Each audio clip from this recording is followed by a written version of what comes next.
It's my pleasure to introduce you to Simon again and Taylor Kempt as well.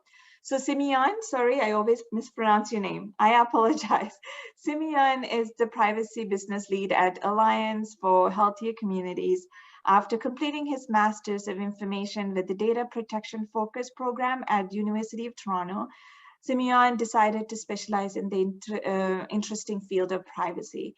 His position at one of the 14 community care access centers got Simeon into healthcare privacy field. He has since spent a year in the hospital sector before moving into primary care sector, where he has been happily advising on all things privacy for the last 6 years. I have to say personally, I know Simeon as well because he is always engaged with various groups within healthcare sector with respect to privacy and security as well. Tyler Kempt, he is the IT Systems Administrator from Community Health Centers of Northumberland. Tyler is currently working with leadership to develop IT cybersecurity policies and procedures that include incident response and disaster recovery plans, data classification and security policies, and regular cybersecurity or safety awareness and phishing campaigns. Simeon, I will pass it to you now. And thank you, Kopia. And I apologize, I just heard the fire alarm, folks. Of course, they have to do fire alarm on a day like that. So I apologize if you hear some noises. They typically go away like very quickly. So I apologize. I hope they happen when Tyler is speaking so I can mute myself. But welcome, everyone. Thank you so very much for being here today for our session. It's a great pleasure to be here and to be able to address a crowd of this magnitude because I'm not a cybersecurity specialist by any means or any stretch of the imagination. I am a guy that trains primarily on privacy, but as we know, privacy and security are two sides of the same coin. So I kind of like decided to get into that field of cybersecurity awareness and try to educate our users. So don't click on an email that says click here to win $100 because obviously you're not going to win $100, but that's how things start. So today's presentation is going to be on what is our approach to addressing cybersecurity awareness, making that topic interesting, exciting, I might add, because we all know how exciting that topic can be for non-cybersecurity folks. But this is our recipe of how we make that interesting and how we make it stick, because knowledgeable user is a vigilant user. And that is what we need right now in all of healthcare across Canada. So Tyler is my colleague here, who so that you know, we are a member-based organization at the Alliance for Healthier Communities, and Tyler is a representative of one of our members, Community Health Centers of Northumberland. So down from the trenches, and me here that provides background support to all of those organizations. Now, I would like to make an land acknowledgement. We recognize that the work of the Alliance for Healthier Communities and Alliance members takes place across what is now called Ontario, on traditional territories of the Indigenous people who have lived here since time immemorial and have deep connections to these lands. We further acknowledge that Ontario is covered by 46 treaties, agreements, and land purchases, as well as unceded territories. We are grateful for the opportunity to live, meet, learn, and work on this territory. Now, my legal disclaimer, my favorite part of the presentation. This is not legal advice. Please don't take it as such because it is not. If you need legal advice, please refer to your legal counsel. This is not really an expert opinion. It's our take on this. And I would like to make it clear. We are sharing our resources. We'll be happy to talk to you if you want to contact us afterwards. We have nothing to hide, really. We have nothing to keep as big intellectual property. If we can assist your organization with something, just reach out to us. We'd love to share resources because at the end of the day, this is not a competition. Okay? We're in this together and we need to help each other. Okay, one thing that we should get straight out of the bat. Cybersecurity is everyone's responsibility, not just one person. And I think this illustrates it very well. Forget the not part of my job description. This is the IT folks that need to deal with this. We all know that's not the case. Cybersecurity is everyone's responsibility. We're all in the same boat at the end of the day. If that boat has a huge hole, yeah, you might be on that end of the boat, but that doesn't mean that you're safe. You're also sinking along with everyone else, just at a different pace.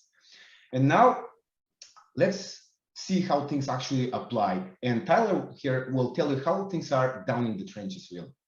Go ahead, Tyler. Thanks, Aaron. Welcome back, everyone. Hope you had a good break and had a chance to check out the Dell Lounge during the downtime. And yeah, I really love that picture of the people sinking in the ship from the last slide, because I think it's a really great entry point into an illustration of why cybersecurity awareness training is so important. Because we often hear these refrains from staff, right? You know, this is not part of my job, or I'm not very technical, or I just want to help patients, right? And these are all very understandable responses, of course, but like Simon said, at the end of the day, cybersecurity is everyone's responsibility. And it's not just the sole domain of IT, or if you're so lucky, your dedicated security staff or your managed service providers. It's responsibility of every individual in your organization, from right down to your admin staff, up to your healthcare providers, and right up onto your executives and leadership. Everyone has an important role to play. And the reason for this is pretty simple, right? And that is the majority of threats that most organizations face begin with some kind of phishing or social engineering. And as we all know, effective phishing doesn't necessarily require a great deal of technical expertise.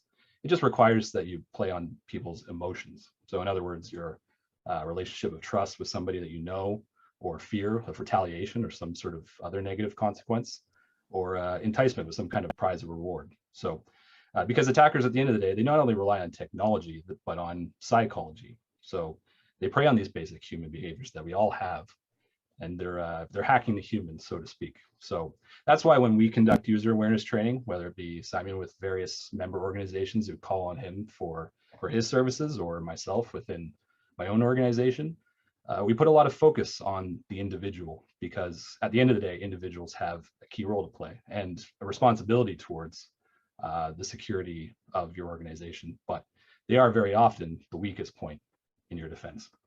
Next slide, please. And for those of you down in the trenches, you know, dealing with these issues every day, it's pretty clear why this focus on users is so important, right? Because again, not every threat is rooted in technology, and so therefore technology alone cannot protect you from every threat.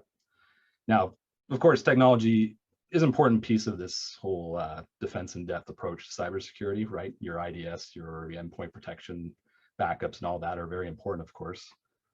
But none of these solutions are perfect, right? And just to give you an example, so, you know, for a very long time, our network security model is based on this idea of, you know, sort of a castle and moat, or a walled garden sort of methodology, where, you know, we'd establish a perimeter, we'd close off our network, we'd put it behind firewalls, proxies, and the like, and then we'd attempt to tightly control everything that enters and leaves that network, assuming that everything inside our network is safe and trusted. But we know that's not true. And of course, with the advent of the cloud, and many of our critical workloads now exist completely outside of that boundary altogether. And suddenly your defense looks less like this castle and moat, and more like individual foxholes along a front line where attacks are sort of coming from all sides. And to again use that analogy, attackers are always, you know, developing new ways, new catapults, new cannons, whatever, to defeat your defenses. But even worse, sometimes your own users are simply letting the intruders right in through the front door. And frankly, from a technological standpoint, there's not a lot we can actually do about this, right? Because the cost of doing business means opening ourselves up to the outside world, whether it be through email or web browsing, or you know, real-time communications like the Zoom meeting that we're all on right now. And these are some of our most important and vital means of communication, but yet they present some of the biggest risks. And because all it takes is, you know, one misconfigured workstation, one you know, zero-day exploit or missing patch, combined with an unsuspecting user clicking on that wrong link or clicking on that wrong attachment, to bring down your whole organization. So again, that's why technology alone cannot protect you, and so why it's so important for us to focus on the human element of cybersecurity through security awareness training, because very often your users will be your first and last line of defense, sort of the human firewall. And because users such have an important role or and stake in the security of our organization, it's important to reframe the question entirely by distinguishing cybersecurity, which many correctly to consider to be a, you know, very complicated and wide-ranging subject. I mean, here we are hosting a whole day conference about it, and distinguishing it from cyber safety. So in other words, steps that everyone can take to protect themselves and protect the organization. And so when I'm talking to my own staff, I like to use real world examples, right? Something that will come up a lot in this presentation, by the way. And I like to compare it to the concept of cyber safety to fire safety. So here, for example, you have on one hand, you know, highly trained specialists like firefighters with the equipment, the expertise, the know-how to put out these dangerous fires. And then on the other hand, you have somebody pulling the fire alarm, practicing fire drills, things that you don't require any special knowledge to do, but things that nonetheless are important for everyone in the organization to know how to do. Now, of course, when you begin to talk about these important subjects with your staff, you do want to be careful not to overwhelm them with too much information. I think everyone admittedly gets exhausted thinking about this subject of cybersecurity, myself included, because it can feel like an uphill battle sometimes.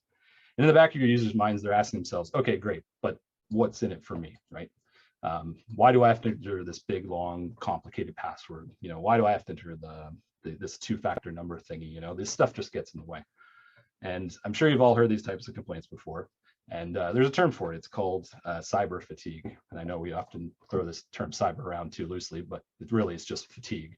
And it's this notion that basically it's so difficult nowadays to manage all your user accounts and your passwords, manage all these things in your digital life inside and out that, you know, you start to resort to really bad practices like reusing the same passwords over and over again, or sharing passwords. So like think, for example, like Netflix, or, you know, writing your passwords down in a Word document and saving them on your desktop.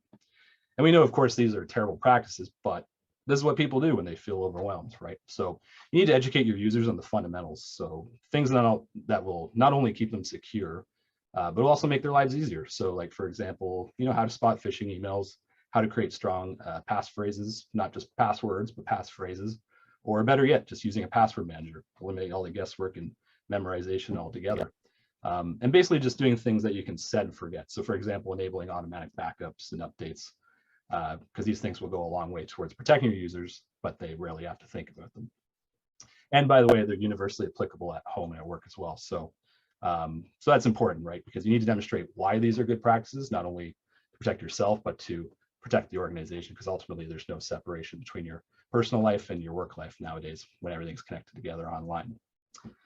And of course, these best practices are especially important in healthcare and those of us working in the field, because as I'm sure you've all read about, for example, with recent events in Newfoundland and Labrador as an example. And Mark touched on this in his presentation earlier today as well. But the threats to healthcare have constantly been on the rise, right? But the IT and security budgets have not really caught up to meet that demand, that challenge.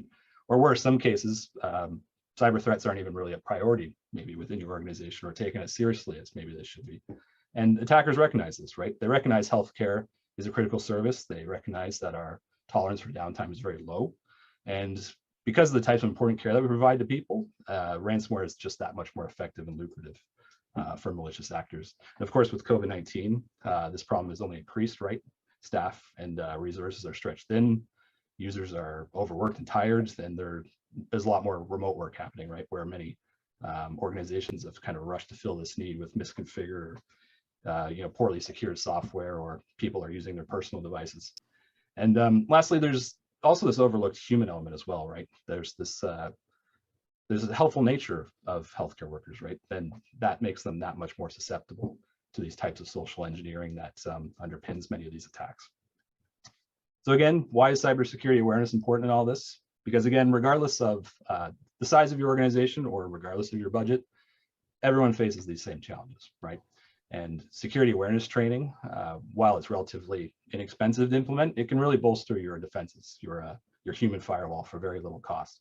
And thankfully, there are many free tools and resources available out there that you can use for this, which we'll touch on a bit more later.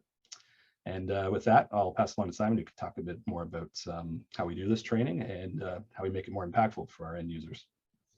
Thank you, Tyler. So let's not, let's not lie to each other. Many cybersecurity specialists might be excellent in what they do, in doing the nitty-gritty work, the deep down in the trenches work of being a cybersecurity professional. But when it comes to conveying that knowledge to those frontline workers that are inundated with other things, training on this and that, on infection prevention and COVID protocols, and you name it, variety of things, cybersecurity and privacy tend to be on the back burner, right?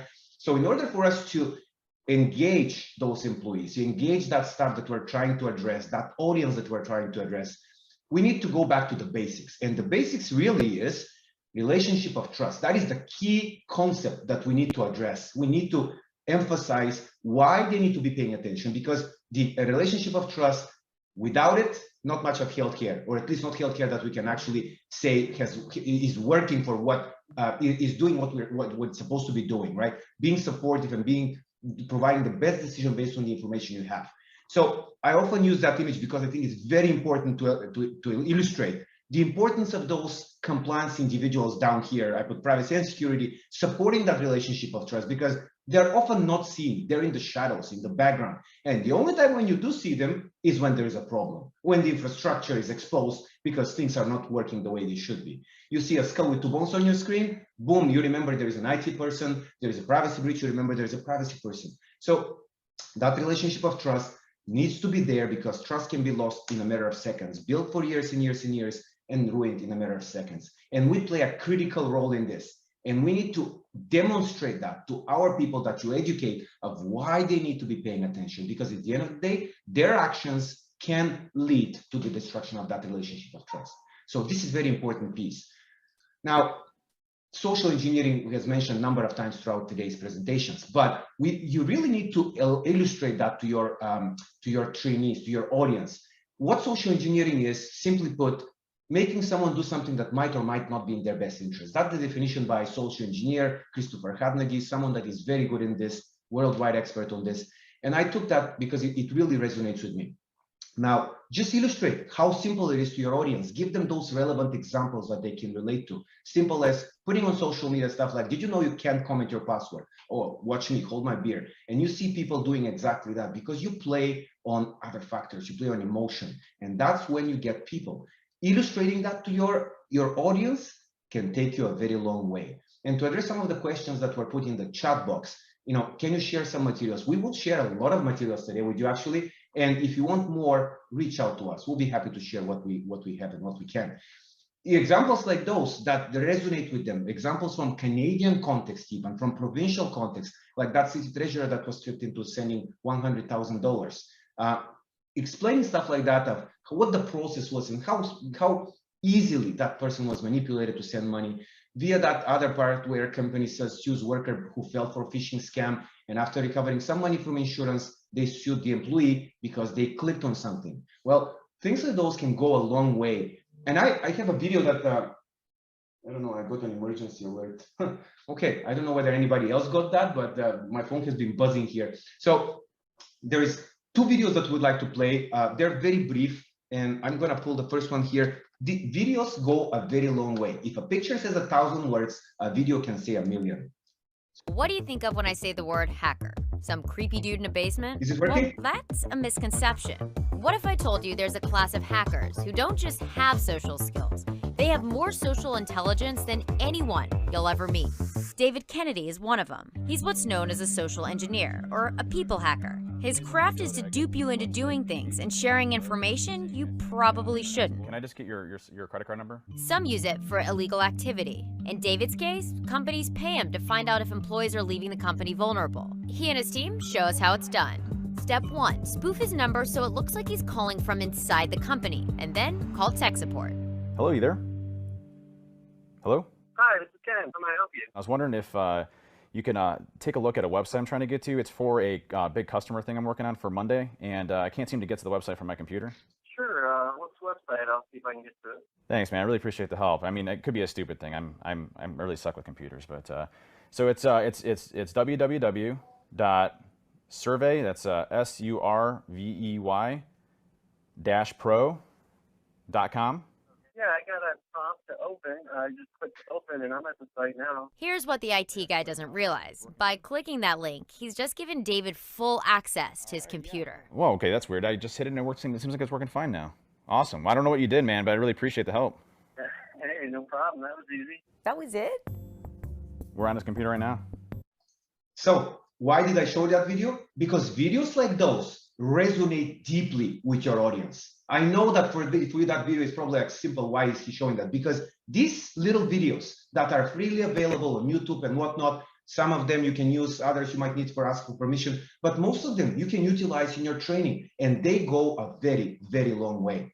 Another example like this, that happened, how that person was duped, and point to the red flags, the name of the person versus the email address. 1 letter, 2 letters, just revert, like just switch spots. It makes a difference of who you trust. Now, let's switch gears to talk about self-guided versus facilitated learning. Self-guided understand modules, training modules that are very popular these day and age, and facilitated training, a person helping out. So let's do a quick engagement here in the chat box. If we were to explain or describe the self-guided modules, what would that word be? Can you please put that in the chat box? Just with one word, no statements, please, no full sentences, just with one word. If you were to explain training module for cybersecurity, how would you put that? Folks, did you get your lunch? Okay. Boring. Okay, boring seems to be a common word. Anybody else? Long and boring. Okay. Why long? Yes. Why do we need to do this? And all of these. Anybody else? Not current. Sure, I agree with that. Things like, potentially no interactive. Exactly. Convenient. Yeah, impersonal. It's not all bad. They're also good stuff. 24/7 available and whatnot. Now, let's switch gears and ask the same question. How would you describe, with one word again, facilitated training, facilitated learning, with a live training that is done? How would you describe that one with one word? Interactive, okay. What else is there? Engaging. Anybody else? Mandatory. Okay, true. Mandatory could be. Okay.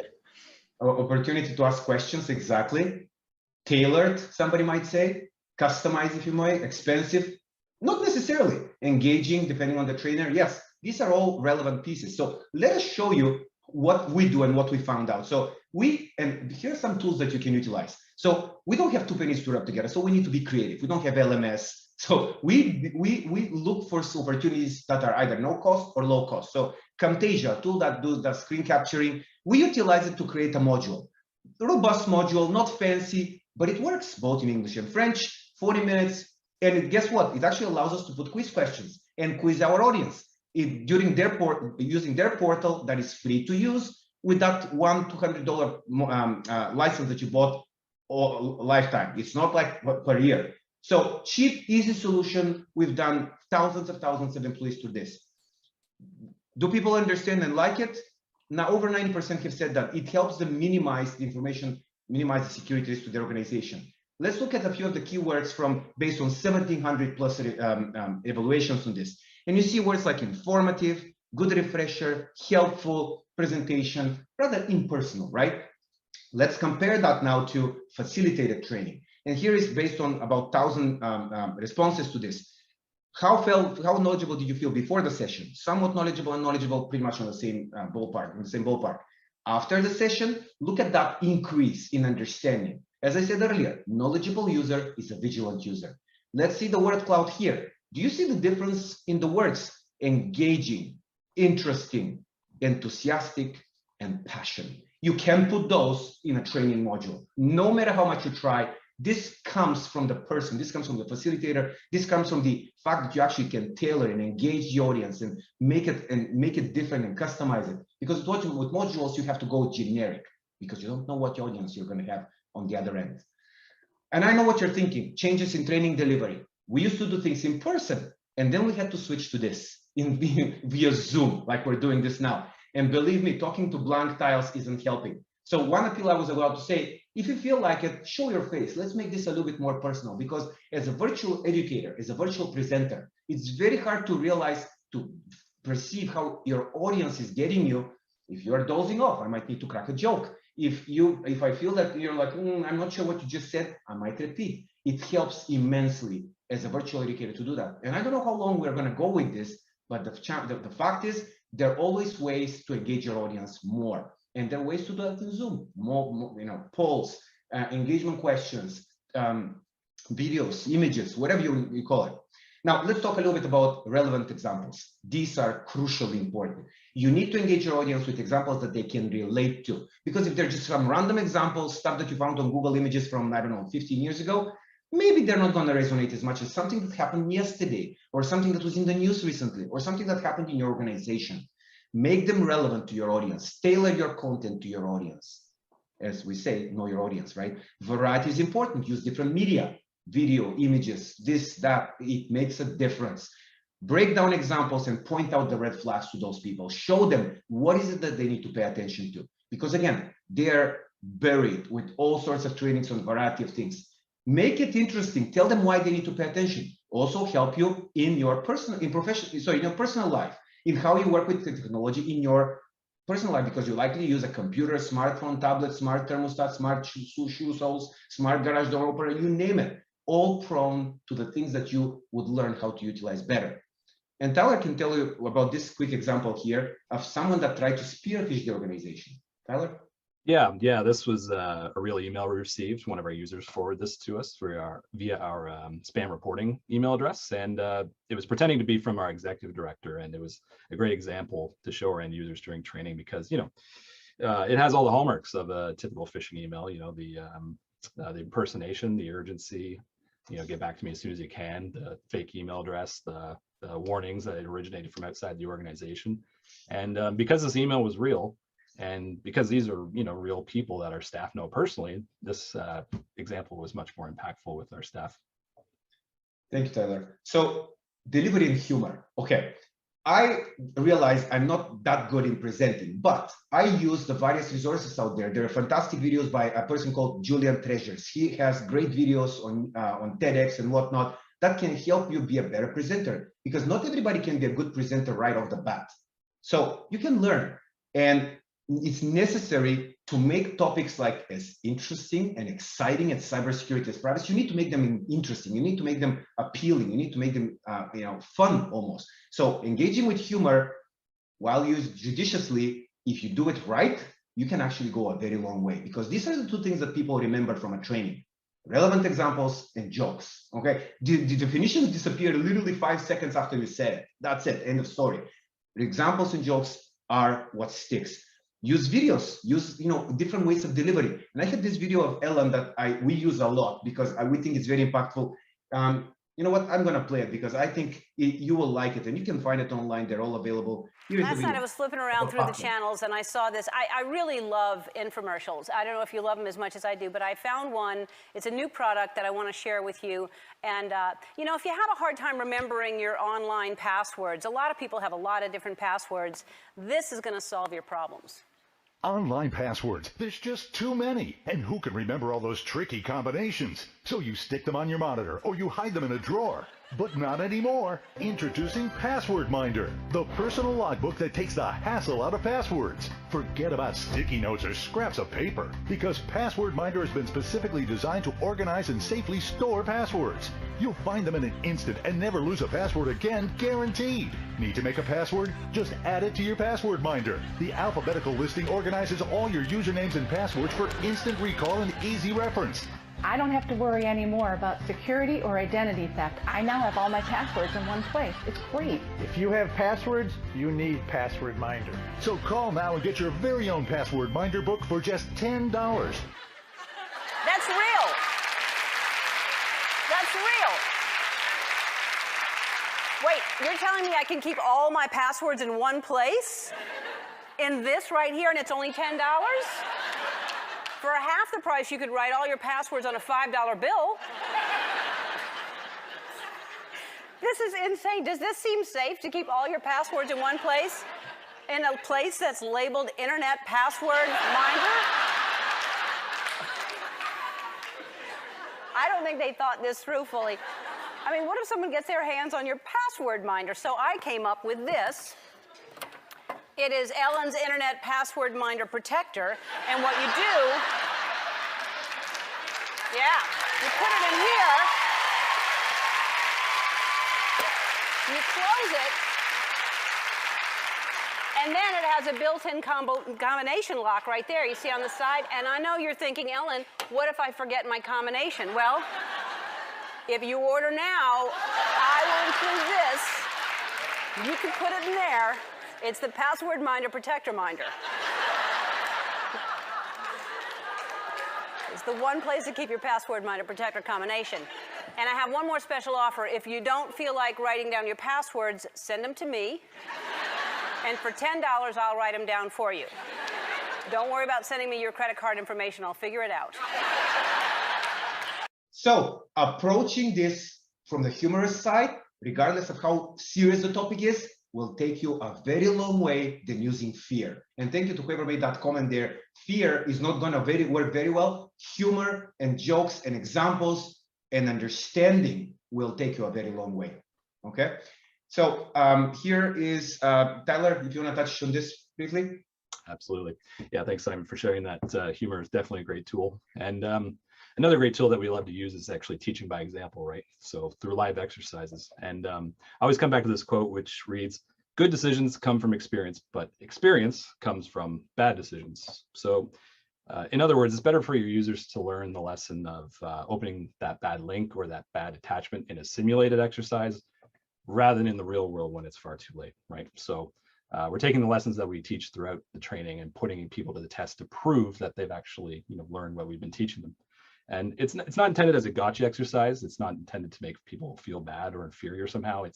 But rather to demonstrate just how easy it is to fall for a phishing email if you're not paying attention. Because at the end of the day, people may not remember everything you have to say during a training session like this, but they will remember when they personally fell for that phishing email, when they clicked on that bad link, right? And it serves as a wake-up call. It really helps improve retention. And in our own experience, live exercises absolutely work. And they are a very important element in security awareness training because users are always much more alert after we've conducted phishing exercises, especially if they fell victim to it. And I should just, before I move on, I should add just a few caveats to that. Number one, just make sure you always explain why you're doing the exercises that you're doing. And secondly, take a delicate approach, especially when you're dealing with more important subjects like, for instance, COVID-19 related emails, because you don't want to inadvertently scare users away from relevant information altogether, right? You just want to instill that healthy dose of skepticism and critical thinking when they're browsing and checking email online. So how do we conduct these phishing campaign exercises? I know a lot of you asked this question during Mark's presentation earlier this morning. And there's a number of different ways you can do it. And I'll show you one that we like to use here at the CHCN. And Simeon afterwards will show you his preferred way as well.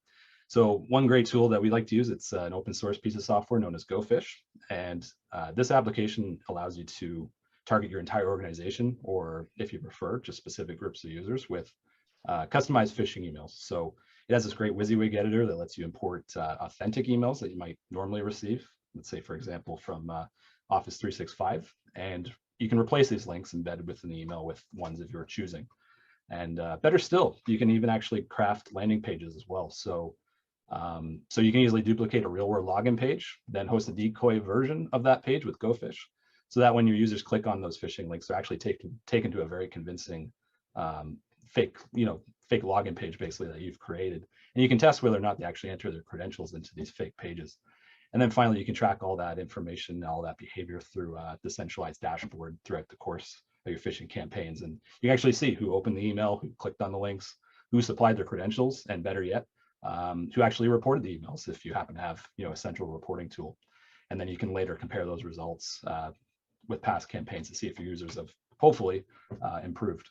And so this is a great free tool. It does require a bit more technical expertise and customization to set up. But like, for instance, you have to set up, a safe list on your firewall to allow those emails through. So there's a bit of setup involved, but that's GoFish, and I do highly recommend that tool. So now, if you're preferring something a little less technical, Simon can show you another way here as well. So as I said, we like to improvise. Okay, we need to improvise because we can't afford. And yeah, I know GoFish is a free tool, but every time you deal with free tools and free software, be aware of the old-fashioned saying: if you go for stuff for free.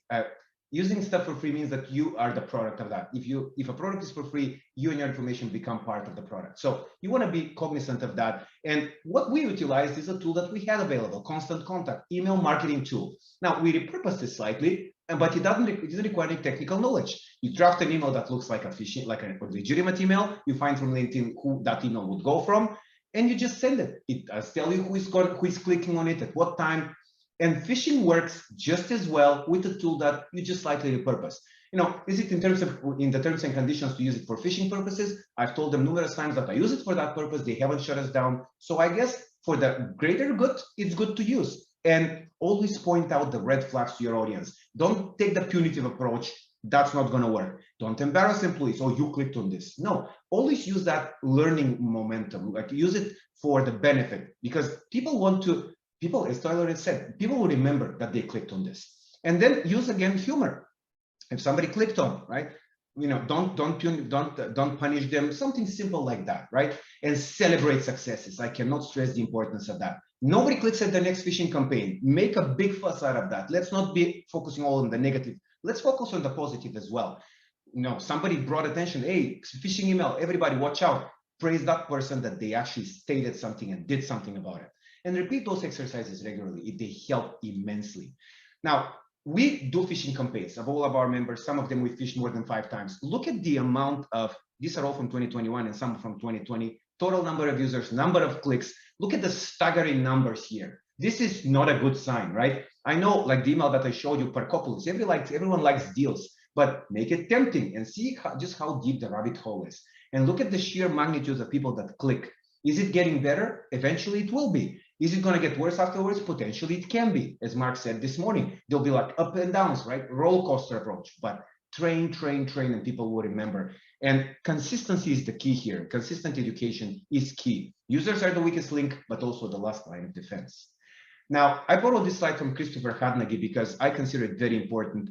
Explain the psychology about this, because what this talks about is the amygdala hijack response. When we act on emotions, tell your users about this. Tell them it's not about being stupid or anything like that. It's about being caught in the right moment, because acting on emotions is not a very good thing. Fear, surprise, panic, joy. When the scammers call you and whatever, they're like, do not hang up on me, right? Because they want to keep feeding you that, and they want to keep you in that state of emotion and not be able to think rationally and clearly.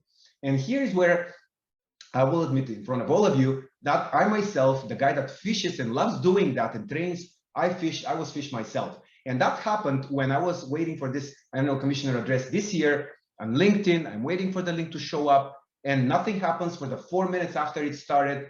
And this link shows up. It has the right lingo. It has everything. And I clicked on it. And guess what? I realized I was fished right then and there. And instead of saying nothing and pretending that didn't happen, which I could have done, I decided, you know what? I'm going to use that with my trainees. I'm going to tell them that I actually am not invincible either. Everybody can fall for this. I cannot tell you what a long way this went. In the evaluations afterwards, people are like, thank you for telling us that we are not alone in this, that you can actually fall for this too. It can actually go a very long way. Admit it if you have fallen for this. In terms of password security, stuff like that, people, probably can associate themselves with these passwords. So ask them poll questions. Hand to your heart, have you ever used any of those passwords? Make it anonymous, make it like a game, right? The people would be like, hey, I jokefully use those. It goes a long way as well. When was the last time you changed your most valuable password from a most valuable account? See what people say to this.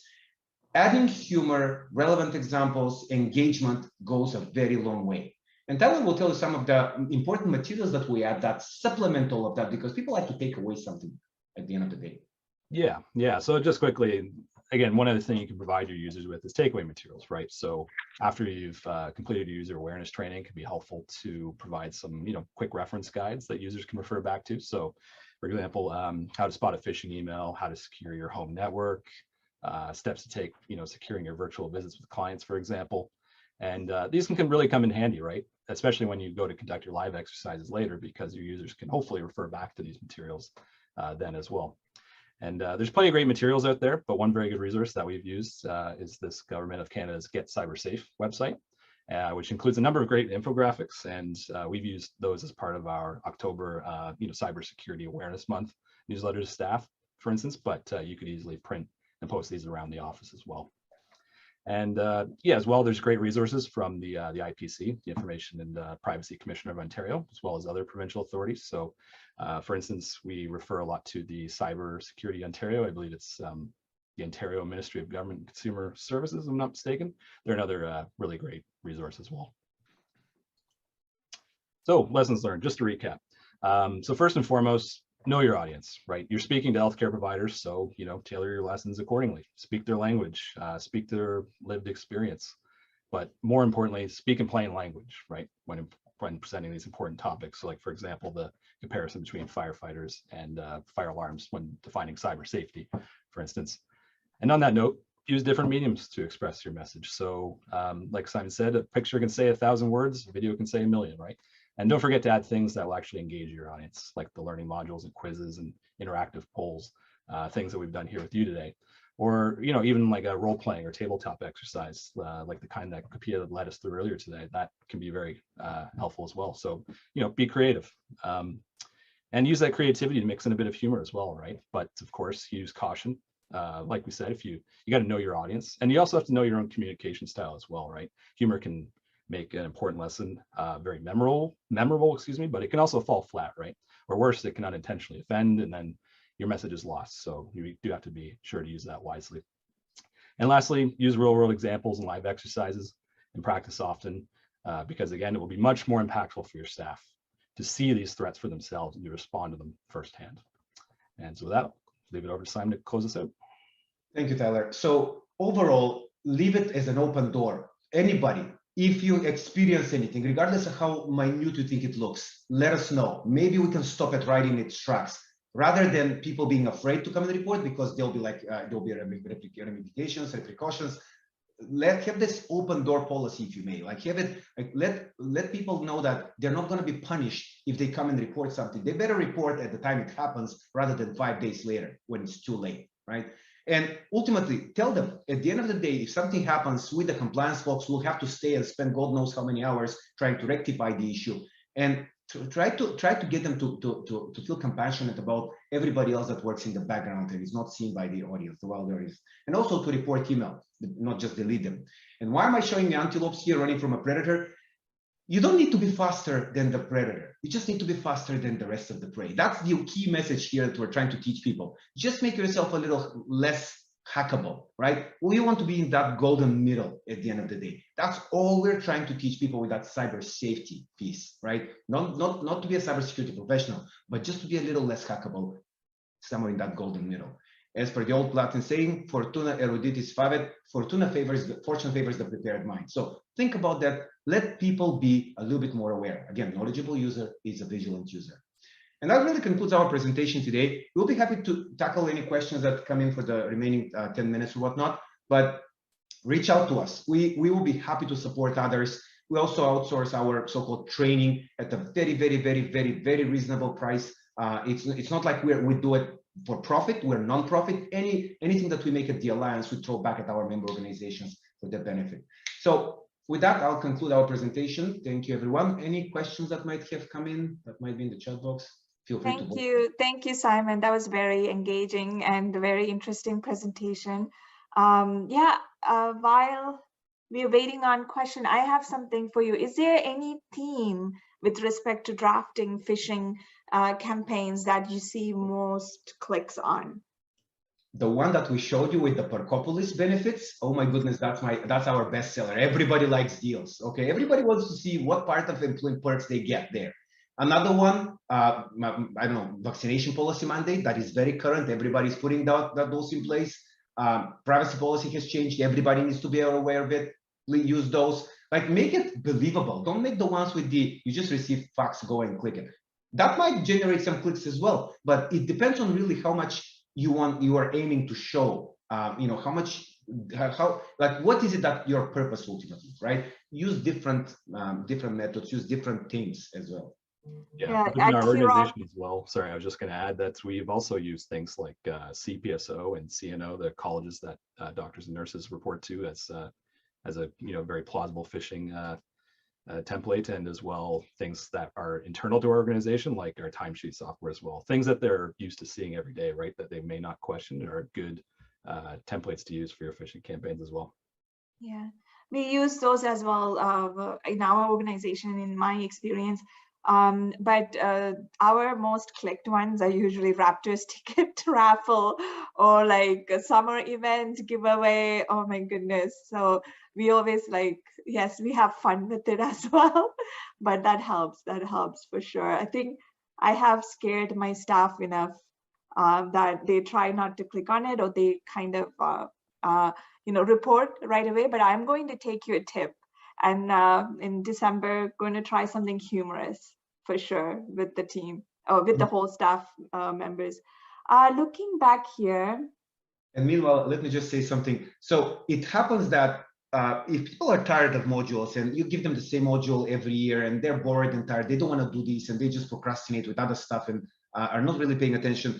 If you don't feel you can do good training, call externals. Even if you do good training and you've done a few sessions, people might be tired of you. I don't want to hear from you anymore.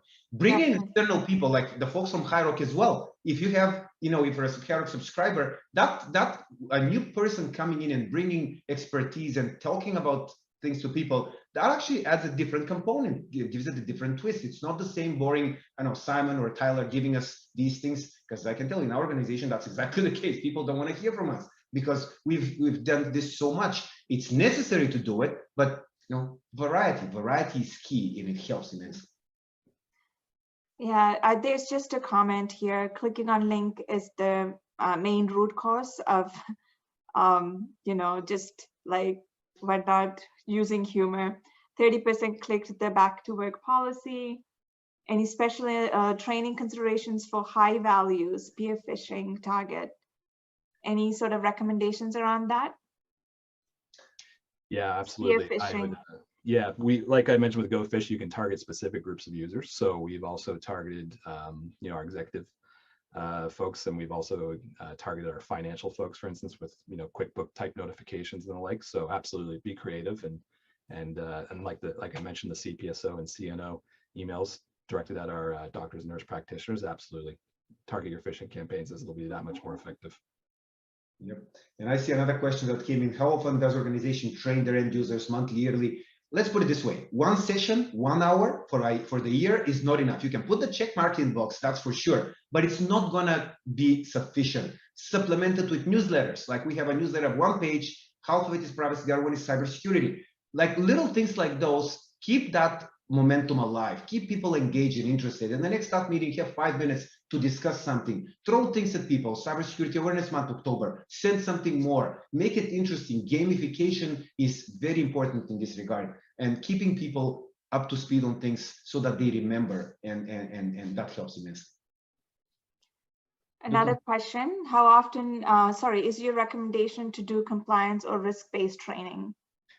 Well, in the context of cybersecurity, it's necessary training, right? I would call it both compliance and risk training. I know PHIPAA in the province of Ontario is not very prescriptive in terms of technology, but at the end of the day, we all work with technology, and we're getting even further into using technology. So, and because funding is not really there necessarily, training is key piece to this. And I would always argue modules, some organizations like modules and they work in certain aspects. Facilitated training cannot be beaten by that. And I know in certain contexts it cannot be done if you have like thousands of people, but make the effort and see whether that will change things, because it might very well do that. So the recommendation is do mixed approaches and put it in all sorts of from different aspects. Like risk management, you need to pay attention because this is serious risk to our organization, but we also need to be compliant for a variety of reasons, because PHIPAA or whatever privacy law you have in your province or territory is saying that we need to do this. So give it multifaceted aspect.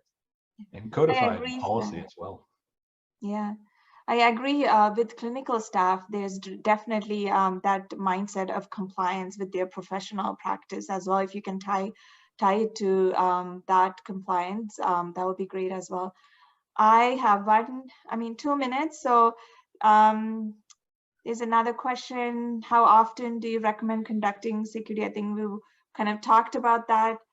There's really no recipe per se, right? I don't know, maybe I'll share some thoughts from our organization. We do monthly staff meeting presentation and then one-on-one follow-up. And we do have module that we launch twice a year, but we don't rely on that. Like we agree with Simeon and Tyler, it doesn't always work. But phishing email simulation is done monthly for sure.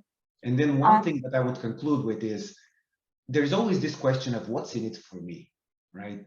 So answer that question right off the bat for your trainees. We're here because this will help you become a little less hackable, will help you not just in your professional context, in your professional life, but it also will help you in your personal life. Teach your family of how to stay cyber safe, because ransomware is not singling out organizations, it goes on individuals just as well, right? Because at the end of the day, everybody can pay up if they cannot recover. So what's in it for me? Answer that question right on the get-go. Yes. All right. Thank you, everyone. This was a very good, engaging presentation. Thank you.